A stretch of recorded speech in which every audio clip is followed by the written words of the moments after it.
Welcome to A Conversation with History. I'm Harry Kreisler of the Institute of International Studies.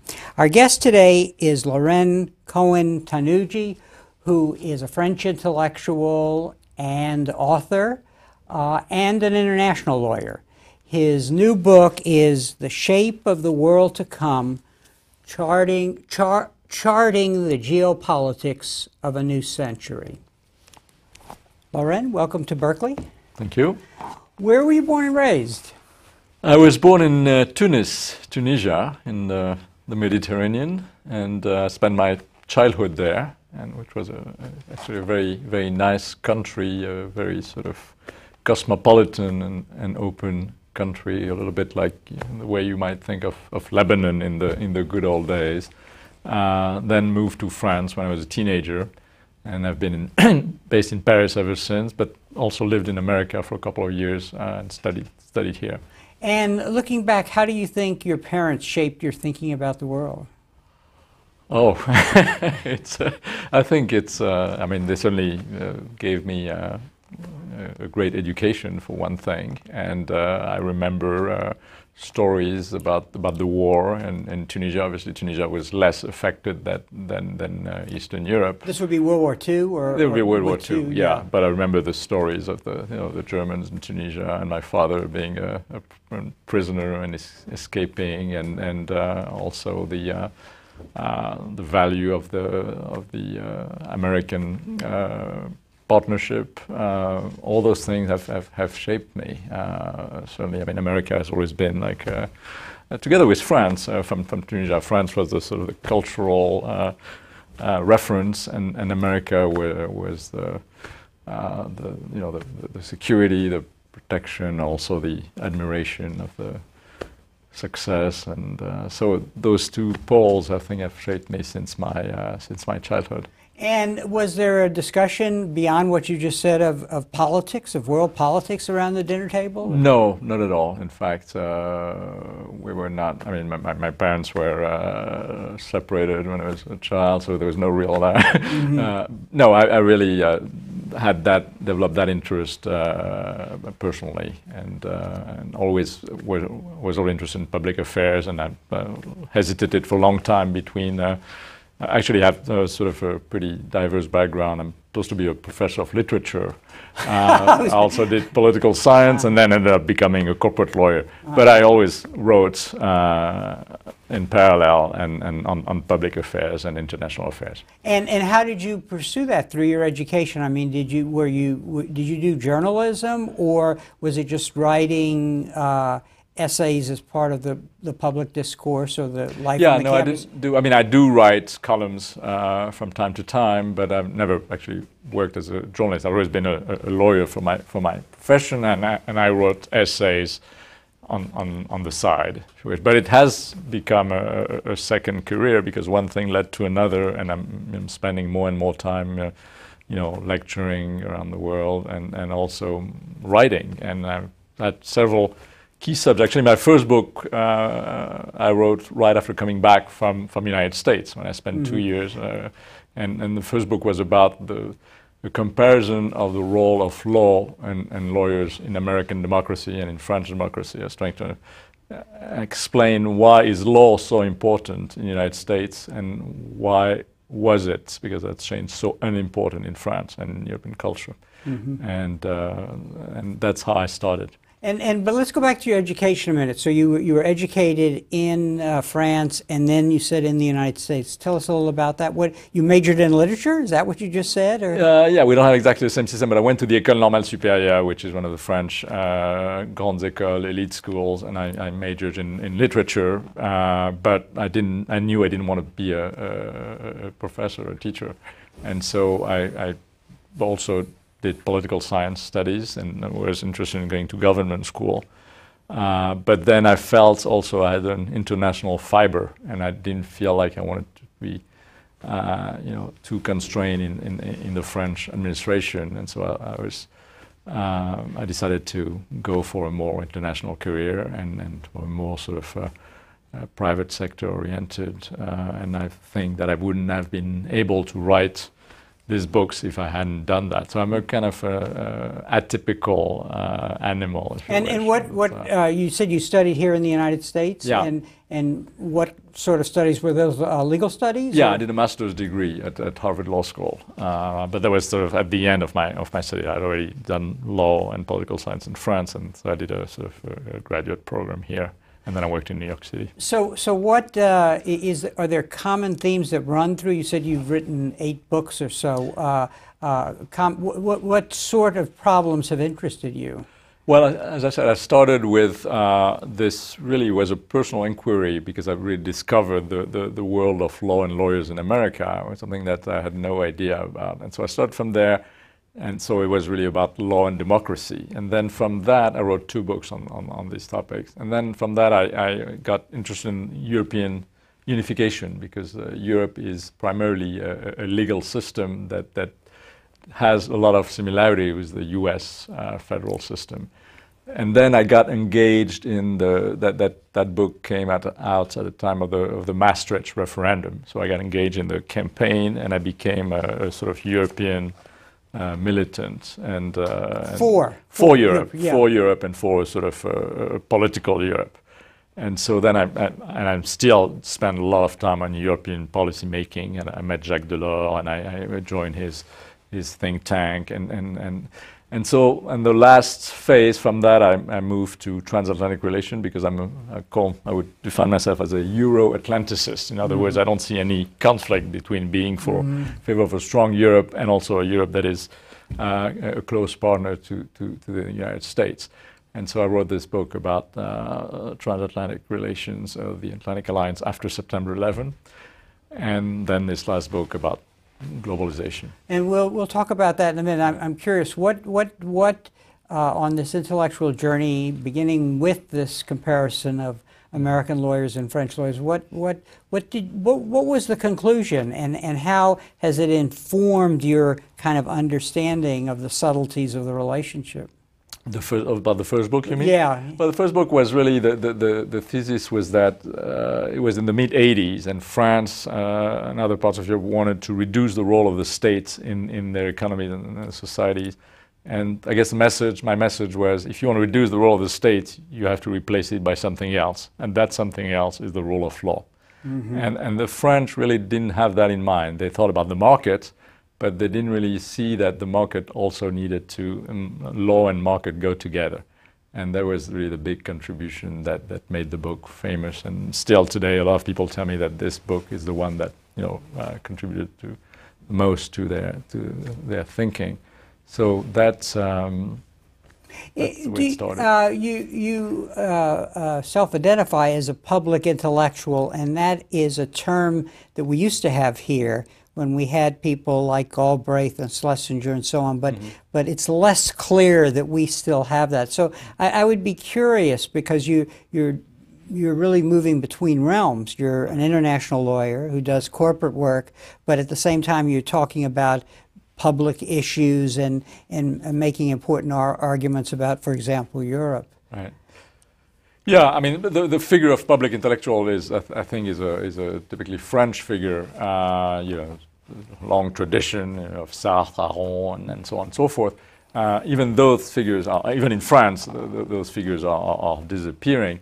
I think what's specific to me is that I'm, as you said, I'm also in the real world, quote unquote. I mean, I'm in business, but at the same time, I try to reflect on public policy issues, and that is a combination that even in France is not very common, because lawyers tend to be more and more specialized, and they don't really have the time or the interest of going outside their sphere. But I always had this tension. I tried to basically continue in my professional career the kind of mix that I had during my studies, where I always did like three things at the same time.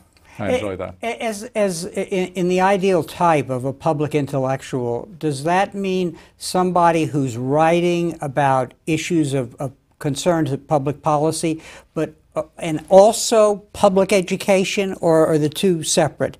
I'm curious about that because there's a void here, I believe, in our country for this vocation. I think maybe what distinguishes it is that it's you're trying to influence public debate. So it's not only an academic endeavor. You're trying to be a voice. So that requires being somewhere in the media, either writing or being on. So to have a say in the public debate. So it's not like strictly academic. It's really to want to influence the debate. Yeah. So your new book is The Shape of the World to Come. Let me show it again to our audience. What was your purpose in writing it? Well, I wrote it because first of all, I was really shocked by September 11 when it happened, and I felt immediately that this was a turning point. I thought that the world really had changed, and the Europeans didn't feel like that. It took them a while to actually measure, first of all, the impact that it had on the United States, but also to measure the impact it had on. It took maybe 2 years, and I think that part of that disconnect probably explained the misunderstandings about Iraq and all the crises that we've had 2 or 3 years later. But to me, it was very, very sort of intuitive feeling.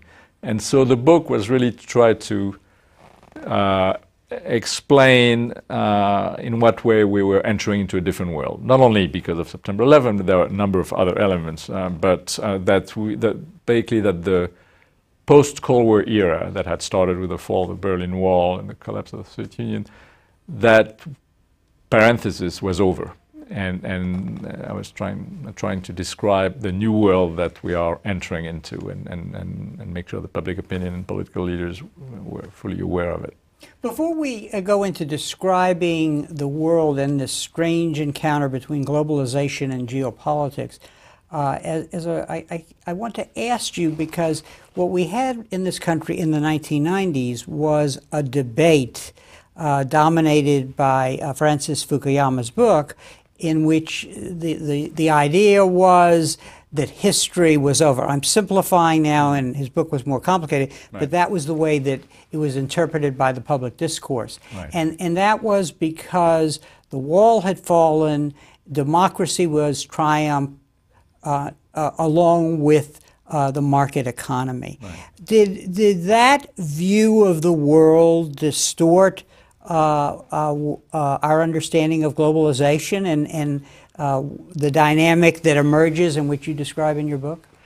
Yeah, I guess some of the forces that I describe in the book were obviously already at work, but it's true that we were during that decade overwhelmed by the end of the Cold War, which was obviously a very positive thing. That seemed to be in fact, a spread of democracy and the market around the world. There were hope that Russia was going to evolve into a modern democracy and market economy. There was the Oslo peace process in the Middle East. There was the internet revolution. A lot of positive things that made us think that we were really entering into a happy phase.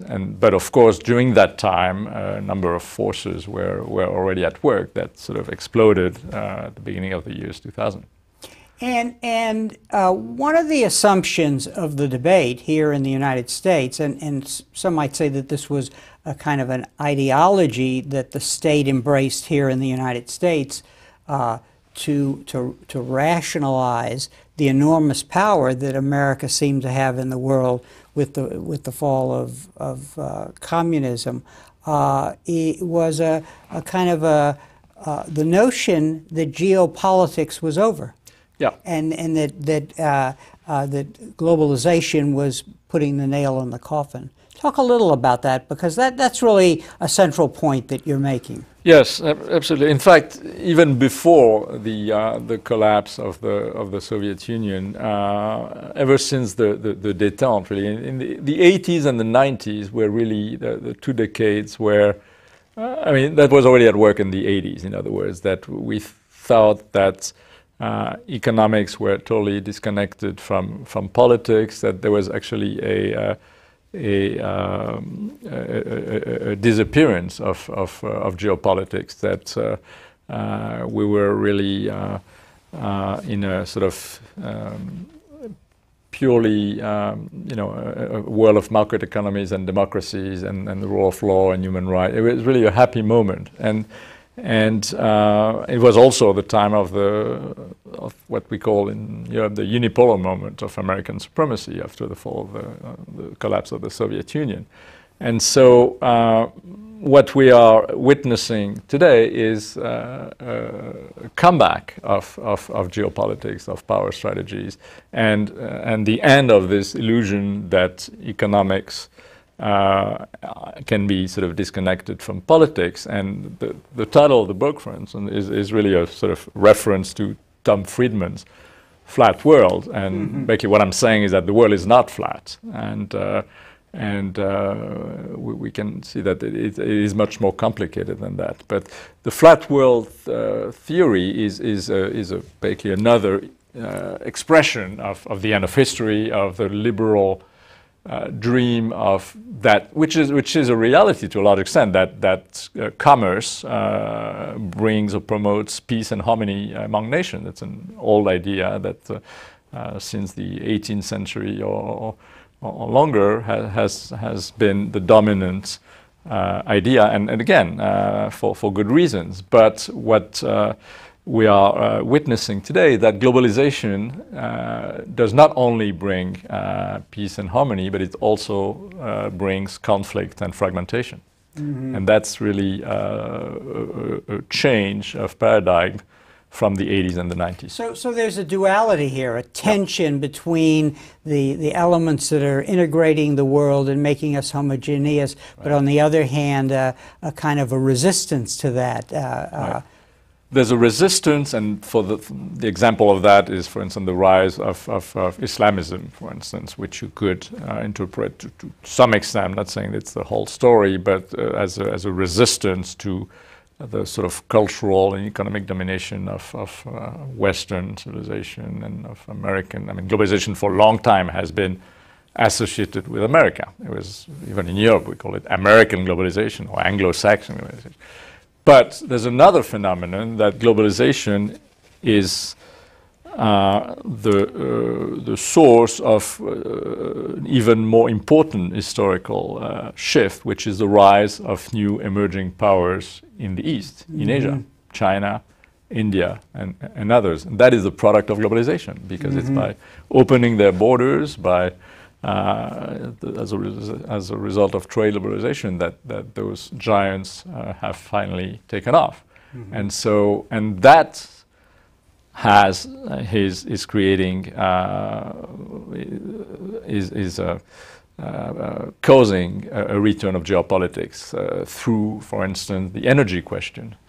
Because the huge demand of China and India for energy to fuel their growth is creating, competition among the consuming countries in Central Asia and Africa, and it's bringing back the sort of grand game of the 19th century for the competition for energy resources. So let's break these apart, because you're in your book you're identifying and you've touched on two of the destabilizing forces. But let's go to the first one you mentioned, and that is the emergence of Islam as a destabilizing factor in world politics. And talk a little about that, because what you are showing is that it's not just this confrontation with the West, but the divisions within Islam itself, between Shia and Sunni, between Sunni governments and Sunni radicals, and so.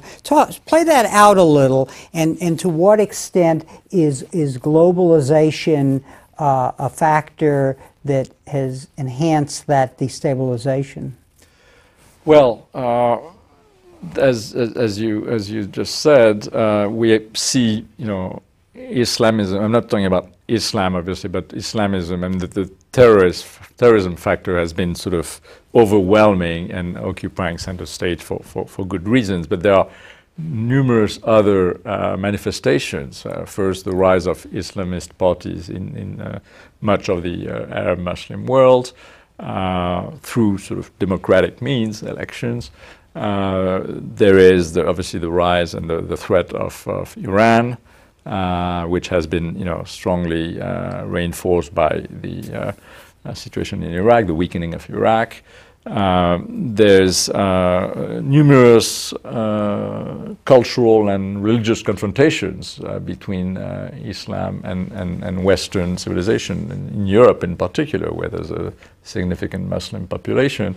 So all these phenomena are part of the same thing. And right now, the situation in the Middle East is not only about the Israeli-Palestinian conflict, but there are a lot of other conflicts that are, in my view, even more significant for regional and global stability. And obviously, Iran is on top of the list, but it's also frightening to not only to Israel but also to a lot of Gulf states and Sunni countries. So and importantly, you're emphasizing that the combination of the radical Islamists' capacity to see all these conflicts as coming under one umbrella on the one hand, in response to the American invasion of Iraq. So there is a vicious dynamic here that certainly burst on the scene where conflicts that may be separable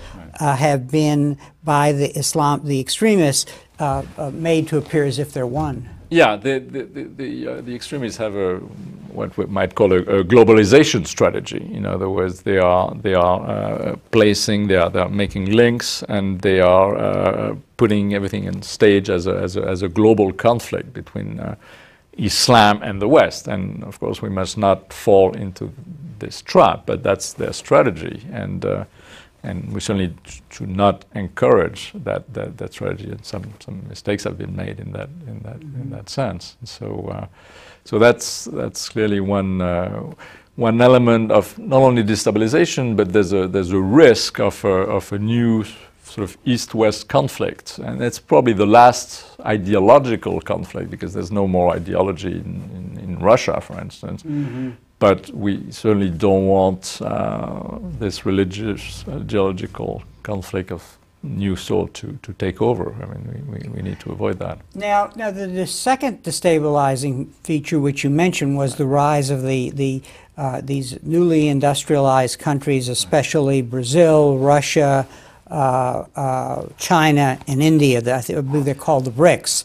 Right. And the point that you're making, which is an important one, is that the mystique of globalization failed to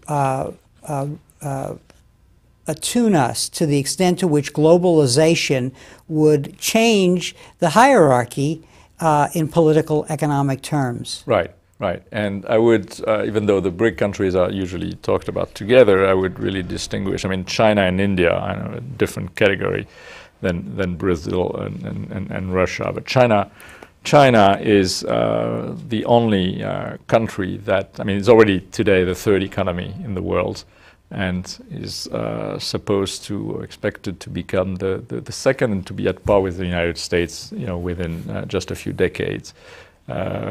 Already it is the second countries in terms of R&D spending, for instance, ahead of Japan. It has a third military budget in the world. It's a huge emerging power, and it also, as I was saying a moment ago, it has a very aggressive strategy of trying to find energy resources. It has a sort of strategy in Africa, for instance. It's extremely present, investing in Africa and in Central Asia, and so it is not only an economic phenomenon, but it is clearly a geopolitical phenomenon. in economic terms, it has huge consequences because of just the mass effect on the rise of prices, of energy prices, of raw material prices. All that is, to a large extent, the result of the new huge demand of China, India, and other countries. So it is a tremendous, and it's also a historic return in a way, because before the Industrial Revolution in the West, China and India accounted for about 30% of world GDP in the beginning of the 19th century, and then of course it went down. So it's a return of this empire, the forefront of history. You make the point that especially these Russia, Brazil, India, and China are all continental powers, right, which means a large market.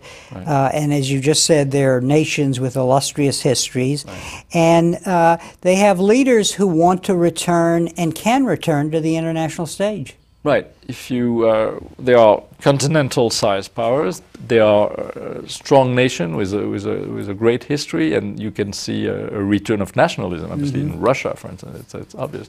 But even China has a very nationalistic and sovereignist tradition, and you can see how Vladimir Putin, for instance, is using the energy weapon to really reestablish Russia as a regional, if not global, power. And so that is, and China also has legitimate ambitions to become not only an economic superpower, but also a geopolitical power.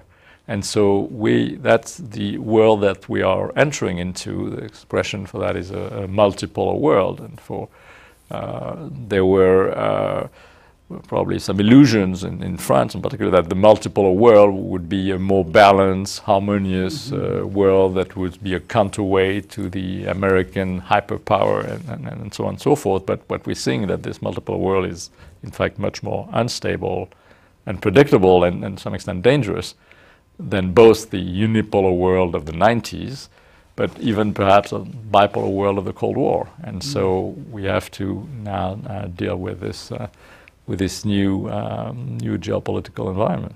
You make an important point. In your book, you're comparing the situation of the West, Europe and the U.S., versus these new powers, these emerging powers. And you say emerging powers have benefited from globalization and can mobilize the masses around it because globalization is associated with prosperity, recovered national pride, and more liberties.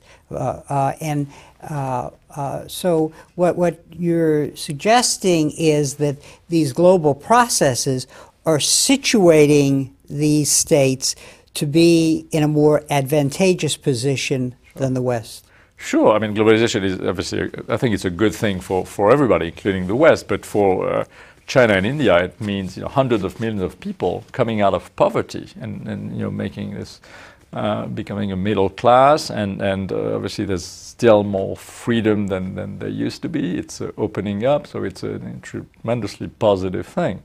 It's huge surpluses.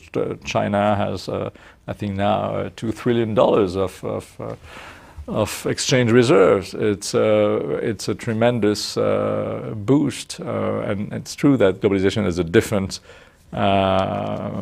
feeling than it has in the West, where it's seen more as a threat.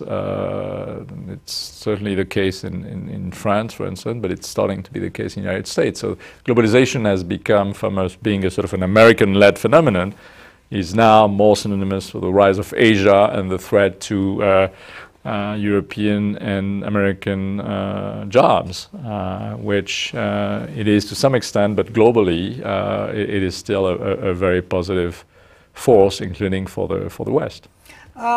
Before we talk about what's happening in the West, I'm curious, because you're somebody who's worked in America and in Europe, and you've thought about these issues. What accounts for the myopia that did not help us anticipate these developments? I mean, because it's very important to say, well, globalization is going to change the world, but not kind of realize in the U.S. the implications of this. I mean, theoretically, what was wrong with our ideas that we didn't anticipate the kinds of things that you're describing? Is it that you wrote later? What is the difference? No, well, I think again in the 90s we were sort of totally self-centered in a way, because it was really the triumph of Western ideas. We were all into the new economy that was supposed to last forever. We were into spreading democracy around the world. We were into internet and all those things. And then after that, when things started changing, I think terrorism became the center of attention.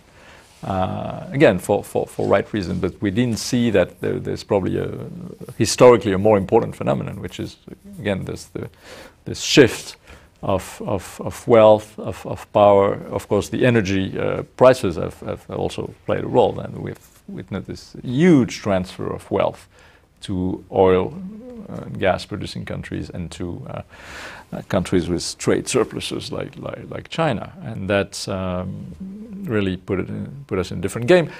All the more so because the West itself has had its own setbacks. We are witnessing a weakening of the West, not only as a mechanical consequence of the rise of the East, but also for intrinsic reasons. And so I think that another real signpost of this shift to a new world is the fact that the West is losing its monopoly.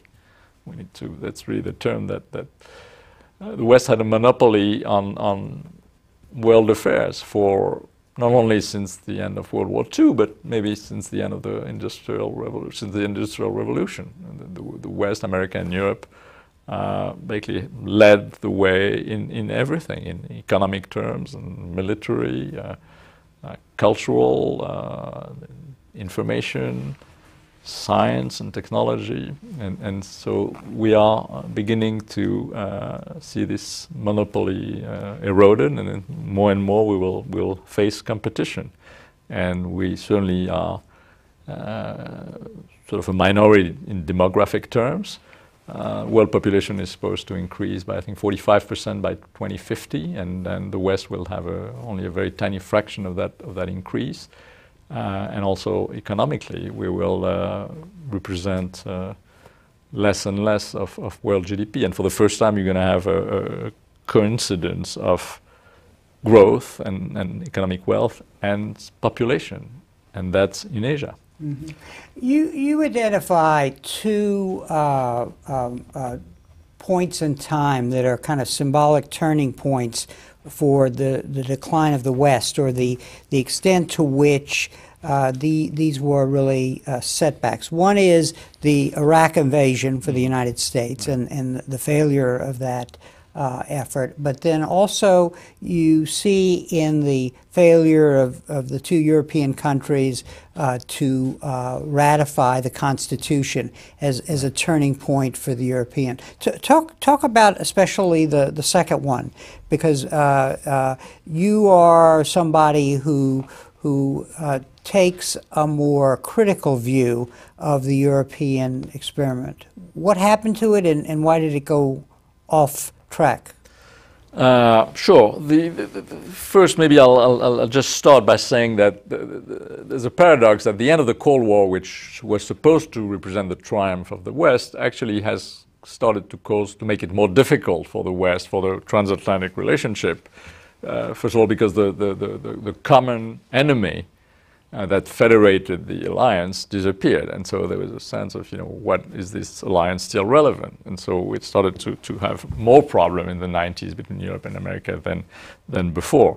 But coming to your question, I'm not critical of the European enterprise. I'm just critical of the way it has been. I think that the key issue in European unification is that we have enlarged more and more. We have taken on more and more countries without securing a true agreement on the project, on what is the ultimate goal, where do we want to go. And so now it is becoming very difficult at 27 countries where you need unanimity to adopt any new treaty, and where each country can do a national referendum, So everything is held hostage to essentially domestic politics, like we're seeing now with the Irish no vote, which is holding up everything. So that's the problem in Europe. And I was saying that symbolically, and pretty much at the same time, the US got stuck in Iraq, and the Europeans were unable to make the step towards further political unification. And those two events at the same time are highly symbolic of the difficulties of the West. There are other phenomena. Take multilateralism. Multilateralism was an invention of the West, and a positive invention after World War II, the Bretton Woods institution, all the international organization. And we're seeing that those institutions don't work anymore because of, first of all, the rule of unanimity sometimes, because of the UN traditional issues, and because... And who are the members with what voting powers? Yeah, and also because these new emerging powers are not adequately represented. And so there's a whole challenge of adapting this institution to the new geopolitical reality. Democracy is also under challenge. Democracy was an embodiment of Western civilization, is not really triumphing all over the world, but it is in fact more and more contested by other powers or other civilizations. The universality of Western values is more and more challenged by others. You mentioned, back to this point about the post-World War II institutions, you had a telling phrase where you said the U.S. ambivalence toward these institutions in this latter period. Right. You refer to Clinton's benevolent opportunism and Bush's destructive contempt. So in different ways, both American leaders failed to provide the leadership which, in your view, involved adapting those institutions to the new centers of power and the new issues. Yeah, I mean, America has always been very ambivalent about this. Basically, it invented the multilateral order after World War II, but at the same time, it always sort of kept a foot outside. I mean, it was good for the rest of the world, but it always kept its freedom to act as a sovereign power. And so, still today, there's a very strong sovereignist tradition in American foreign policy, which makes it actually closer to China, to Russia. And Europe is really an exception. There's sort of a European exceptionalism in trying to go beyond sovereignty, sharing sovereignty, go beyond nationalism, etc. And so America has always been really ambivalent. And you actually are suggesting later in the book that Europe is the European experiment may not be able to deal adequately with this resurgence of geopolitics. Right. Talk a little about that. Is it that the European institutions and the culture are too naive about the world as it is becoming? Yes, I mean there was a hope at some point. I mean during this period of the 80s and the 90s that the world was in fact that Europe was a sort of postmodern laboratory of world governance. That the world was in fact going to become like Europe, a world where states would share sovereignty and act together for the common good, etc., etc. But what we've witnessed is that instead of Europe spreading its model around, the rise of these new powers and the return of geopolitics has in fact isolated Europe. And Europe now has to really adapt itself to the new environment. And it has to think of itself as a power, at least an economic power that has interests that needs to be defended, and it's really not the way the Europeans have been thinking of themselves.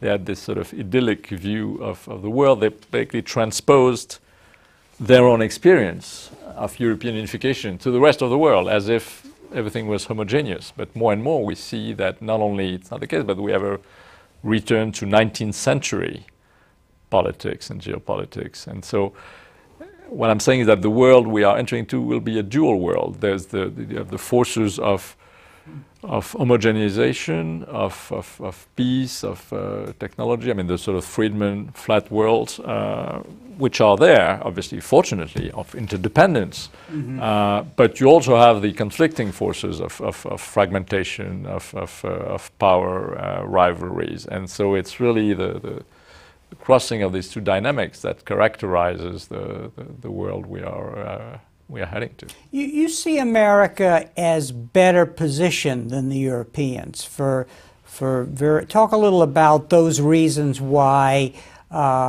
despite America's recent failures of adaptation, that we are positioned to adapt in the future. Yeah, I think the strength of United States compared to Europe is one demography, because the United States will be the only industrialized power which will have a demography that is closer to the new emerging powers of the South. Which is a median age that's young. Right, right. Thanks to immigration and thanks to the fertility rate of immigrants in particular. Whereas Europe will see a demographic decline and is now confronted with aging of its population. And that's a very important long-term trend.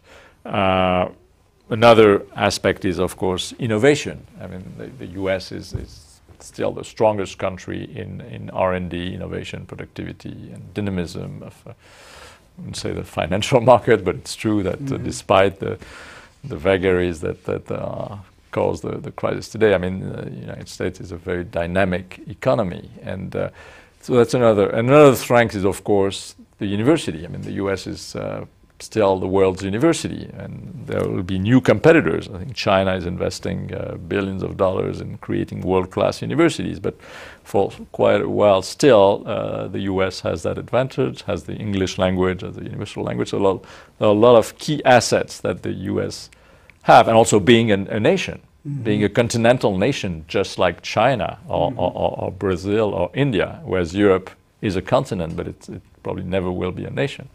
So that's why I think that on the whole, the U.S. is the problem that the U.S. has is learning to share sovereignty, because it will be we're entering a world where there will no longer be a monopoly or even a duopoly with Europe. There will be the need to share power and to engage others, and so the U.S. has to learn that, because it didn't have to do that in the past, and for that Europe is better prepared, because that's really the European experience to share sovereignty.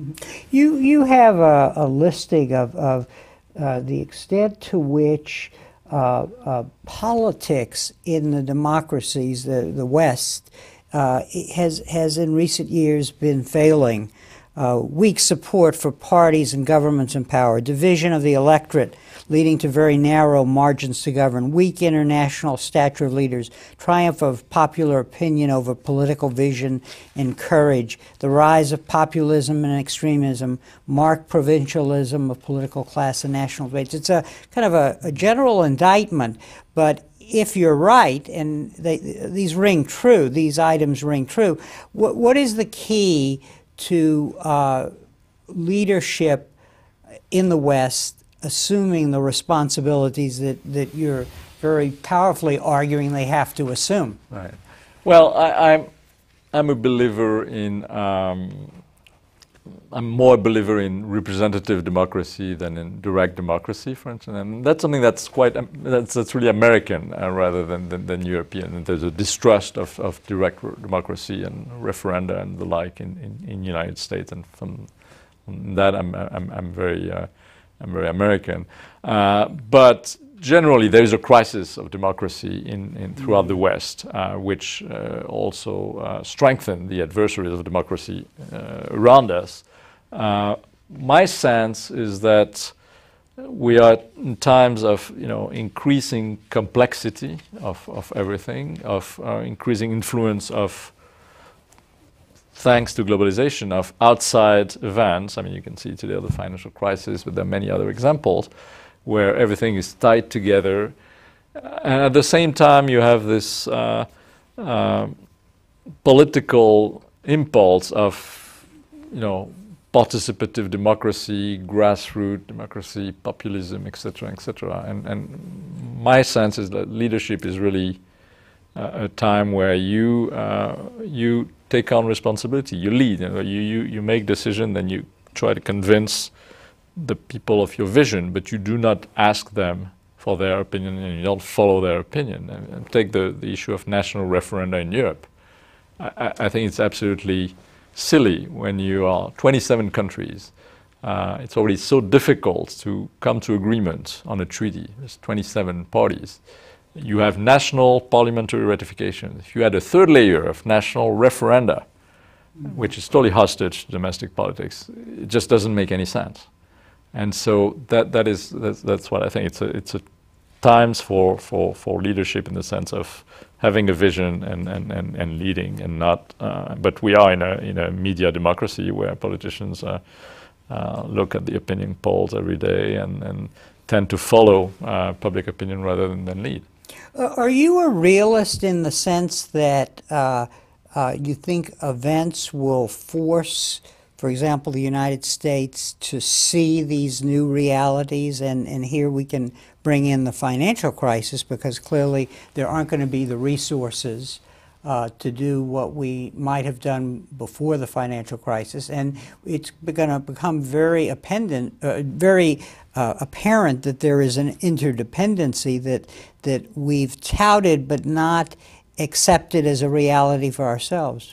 Yeah, I think that unfortunately, since for now better means, it is external events that are forcing, and it applies both United States and Europe. I mean, United States, September 11 was a real shock that also, showed everybody that something that happened way out in Central Asia and Afghanistan, places that nobody had ever heard about, had an impact right in the center of American power.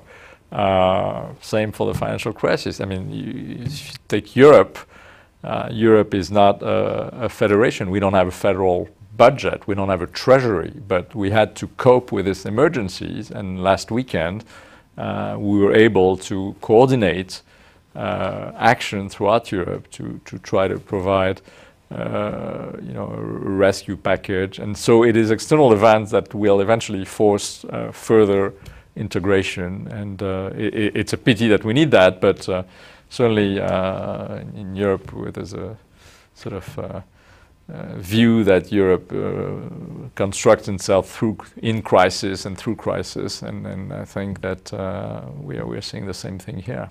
Were you surprised that Europe led on this package,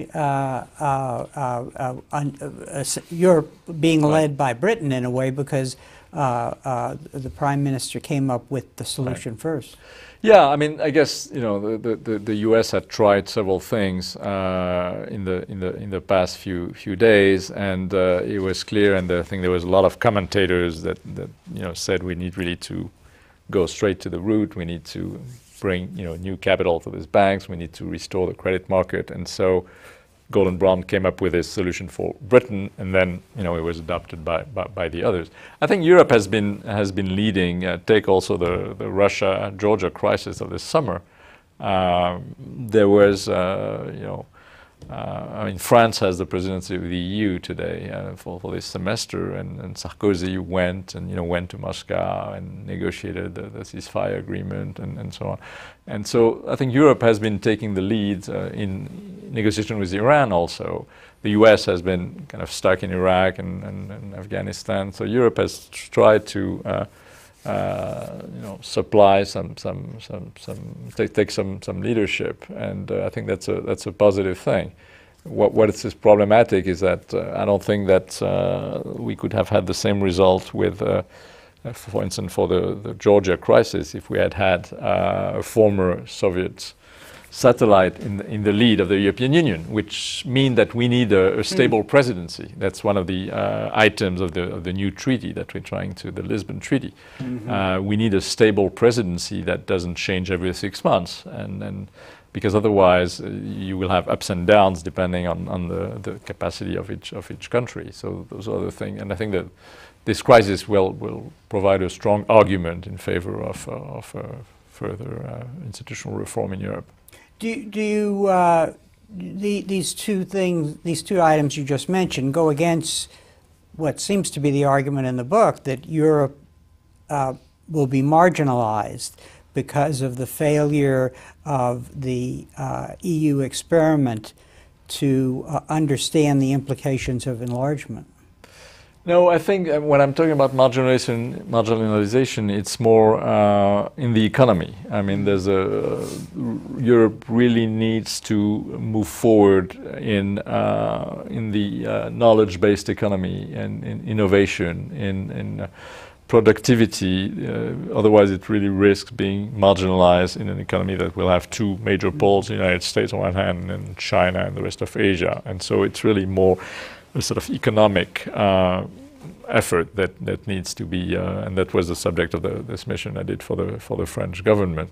It's not really I mean, of course, at the same time, Europe also needs to assert itself in the world and have a real foreign policy and increase its defense budget, all those things. But we've sort of made progress in that, but I'm mainly thinking of the economy.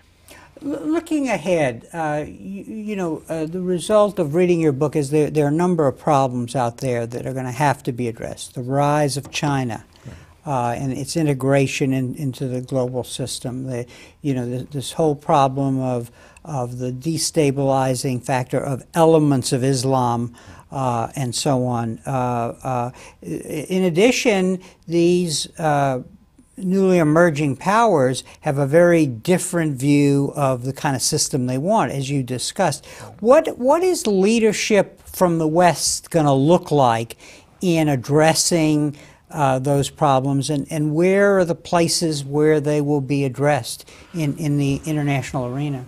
Right.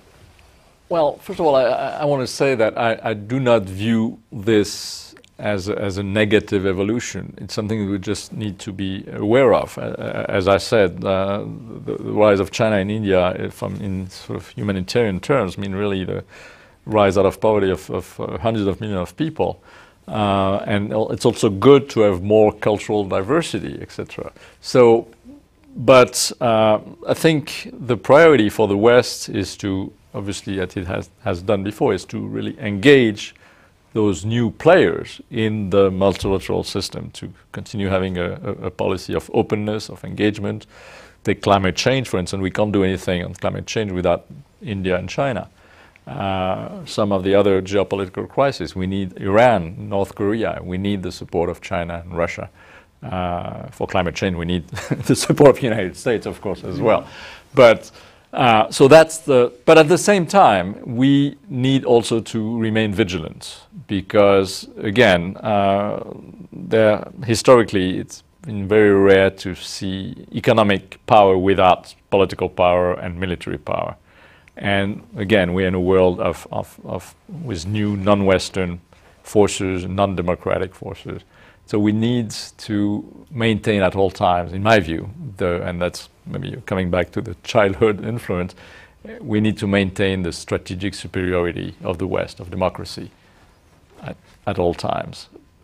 But provided that this is maintained, we need to do everything we can to, engage and create a new multilateral order. That's really the priority of the day. It's a new international institution. We need to engage the Arab Muslim world in economic globalization and democratic modernity. We need to fight these global hazards, proliferation, pandemia. We need to address, and the US has to obviously restore its leadership role and its international credibility, its soft power to do that. That is absolutely an essential task of the next president. Mm-hmm. One final question, and that is, what role does international law play in this? I mean, I know that you do corporate law, right, but is international law key to building, rebuilding and rejuvenating the international institutions? Yes, I mean, first there's the first priority is really to have institutions that are both representative of the new balance of power and efficient, that can make decisions. We do have a body of international law that is, obviously needs to be updated, but that is not, in my view, the priority, because we have that. We just need to be able to make decisions that are efficient and legitimate. But of course, yes, I mean, the goal is to arrive at a world that is governed by the rule of law and not by force, obviously. And we had that, and we had a lot of progress, for instance, in international criminal justice, for instance. That has been a real breakthrough in the past 20 years, the Criminal Court of Justice, etc. But at the same time, we must not be naive, because we are in a world of power and interest. And so Europe, for instance, can no longer simply, plead in favor of peace, the rule of law, etc., in a world that functions differently. So we need to adapt to that too. We need to be realistic as well. Well, Laurent, I want to thank you for coming on our program, and for writing this book and sharing your observations with us. And let me show the book again to our audience: The Shape of the World to Come, Charting the Geopolitics of a New Century. Thank you again for being here. Thank you very much. And thank you very much for joining us for this conversation with history.